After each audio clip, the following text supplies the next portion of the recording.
بسم اللہ الرحمن الرحیم۔ السلام علیکم۔ حضرت جابر بن عبداللہ انصاری کی روایت ہے کہ ایک انصاری نوجوان نے اسلام قبول کیا جس کا نام ثعلبہ بن عبد الرحمن تھا۔ یہ نوجوان رسول اللہ صلی اللہ علیہ وسلم کی خدمت کیا کرتا تھا۔ ایک مرتبہ رسول اللہ نے انہیں کسی کام کے لیے بھیجا تو انہوں نے گزرتے ہوئے ایک انصاری کے گھر جھانک لیا تو اندر عورت غسل کر رہی تھی۔ اب اس نوجوان کو خوف لاحق ہوا کہ کہیں ایسا نہ ہو کہ میری اس حرکت کی رسول کو بذریعہ وحی اطلاع ہو جائے، لہٰذا خوف اور شرمندگی کے باعث وہ واپس بارگاہ رسالت میں حاضر نہ ہوا اور وہاں سے بھاگ کر مدینے کے پہاڑوں میں جا کر چھپ گیا۔ جب اسے غائب ہوئے 40 روز گزر گئے تو حضرت جبرائیل علیہ السلام نازل ہوئے اور فرمایا، محمد آپ کا رب آپ کو سلام کہتا ہے اور یہ کہ آپ کی امت کا ایک شخص ان پہاڑوں کی اوٹ میں چھپا مجھ سے پناہ کی درخواست کر رہا ہے۔ رسول اللہ صلی اللہ علیہ وسلم نے حضرت عمر فاروق اور حضرت سلیمان فارسی سے فرمایا کہ تم دونوں جاؤ اور اس نوجوان ثعلبہ کو تلاش کر کے میرے پاس لاؤ۔ یہ دونوں حضرات مدینہ منورہ سے ان پہاڑوں کی طرف تلاش میں نکلے تو راستے میں مدینہ منورہ کے زفافہ نامی ایک چرواہے سے ملاقات ہو گئی تو اس سے پوچھا کہ کیا تم نے ان پہاڑوں کے دامن میں ثعلبہ نامی کسی نوجوان کو تو نہیں دیکھا؟ اس نے کہا کہ شاید آپ لوگ جہنم کے ڈر سے بھاگے ہوئے نوجوان کے بارے میں سوال کر رہے ہیں۔ ان حضرات نے کہا، تمہیں کیسے معلوم ہوا کہ وہ جہنم کے ڈر سے بھاگا ہوا ہے؟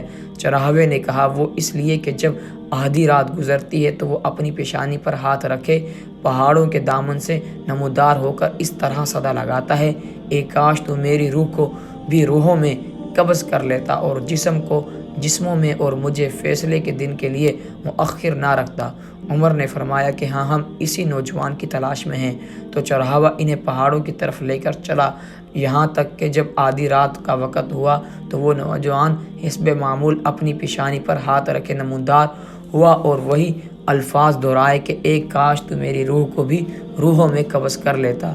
اس دوران حضرت عمر نے جھپٹ کر اسے گود میں اٹھا لیا تو اس نے پوچھا کہ رسول اللہ صلی اللہ علیہ وسلم کو میرے گناہ کے بارے میں معلوم پڑ گیا ہے؟ فرمایا، یہ تو مجھے معلوم نہیں، البتہ کل شام آپ صلی اللہ علیہ وسلم نے تمہیں یاد کیا، پھر مجھے اور سلیمان کو تمہاری تلاش میں بھیج دیا کہ جاؤ ثعلبہ کو ڈھونڈ کر لاؤ۔ اس نے کہا، پھر ایسا کرو، مجھے اس وقت بارگاہ اقدس میں لے چلو جب آپ نماز پڑھ رہے ہوں۔ حضرت عمر رضی اللہ تعالی عنہ اور سلمان فارسی رضی اللہ تعالی عنہ اس کو ساتھ لے کر چلے اور پیچھے صف کھڑا کر دیا۔ ثعلبہ نے جب حالت نماز میں رسول اللہ صلی اللہ علیہ وسلم کی تلاوت سنی تو بے ہوش ہو کر گر پڑا۔ اسلام کے بعد جب رسول اللہ صلی اللہ علیہ وسلم نے ان حضرات سے ثعلبہ کے بارے میں پوچھا تو عرض کیا گیا، یا رسول اللہ صلی اللہ علیہ وسلم، یہ رہا ثعلبہ۔ رسول اللہ صلی اللہ علیہ وسلم نے اسے ہلایا تو وہ ہوش میں آ گیا۔ آپ نے فرمایا، تمہیں کس چیز نے مجھ سے غائب کر دیا تھا؟ عرض کیا، میرے گناہ نے یا رسول اللہ صلی اللہ علیہ وسلم۔ آپ نے تسلی دی اور اسے اپنے گھر جانے کا حکم فرمایا، جس کے بعد یہ نوجوان 8 روز تک بیمار پڑا رہا۔ اطلاع ملنے پر حضرت سلیمان فارسی رضی اللہ تعالی عنہ بارگاہ رسالت صلی اللہ علیہ وسلم میں حاضر کر کے عرض گزار ہوئے، یا رسول اللہ صلی اللہ علیہ وسلم، حساس گناہ نے ثعلبہ کو بیمار کر ڈالا۔ رسول اللہ صلی اللہ علیہ وسلم نے فرمایا، چلو ابھی ثعلبہ کی عیادت کریں۔ آپ اس کے پاس تشریف لائے اور اس کا سر اپنی گود میں لے لیا۔ آپ صلی اللہ علیہ وسلم نے فرمایا، اس وقت تم کیا محسوس کرتے ہو؟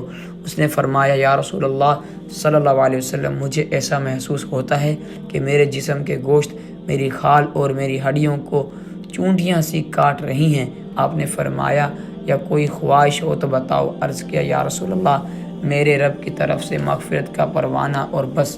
حضرت جبرائیل علیہ السلام نے نزول فرمایا اور حکم سنایا، اگر میرا یہ بندہ زمین کے مقدار بھر میں گناہ کرتا تو میں اسے مقدار میں اپنی رحمت اور مغفرت کے ساتھ اس کا استقبال کرتا۔